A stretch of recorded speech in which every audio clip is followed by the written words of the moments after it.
राम राम शेतकरी मित्रांनो, शेतकरी दादा यूट्यूब चॅनलमध्ये आपले सर्वांचे पुन्हा एकदा स्वागत आहे। आज आपण बघणार आहे सोयाबीनचे बाजारभाव। लातूर जिल्ह्यातील अहमदपूर तालुक्यातील संत माधवबाबा ट्रेडिंग कंपनी किनगाव येथील आजचे सोयाबीन बाजारभाव म्हणजे दिनांक 31 मार्च 2025।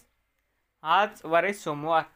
तर मित्रांनो, आजचे चालू खरेदी सोयाबीन बाजारभाव।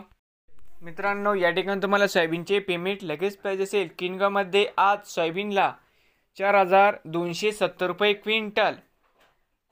किनगावमध्ये आज सोयाबीनला बाजारभाव मिळत आहे, पेमेंट नगदी। तर मित्रांनो, सोयाबीन भाव या ठिकाणी 4320 रुपये प्रति क्विंटल, पेमेंट 5 दिवसांनी। मित्रांनो, तुम्हाला जर 5 दिवसांनी पेमेंट पाहिजे असेल, या ठिकाणी 4320 रुपये क्विंटल सोयाबीनला भाव मिळणार। मित्रांनो, पेमेंट लगेच पाहिजे असेल, या ठिकाणी 4270 रुपये क्विंटल आज किनगावमध्ये सोयाबीनला बाजारभाव मिळत आहे। नवीन आले असाल तर शेतकरी दादा यूट्यूब चॅनलला सबस्क्राईब करा। रोज सोयाबीनचे व्हिडिओ बघण्यासाठी अहमदपूर तालुक्यातील व तसेच लातूर जिल्ह्यातील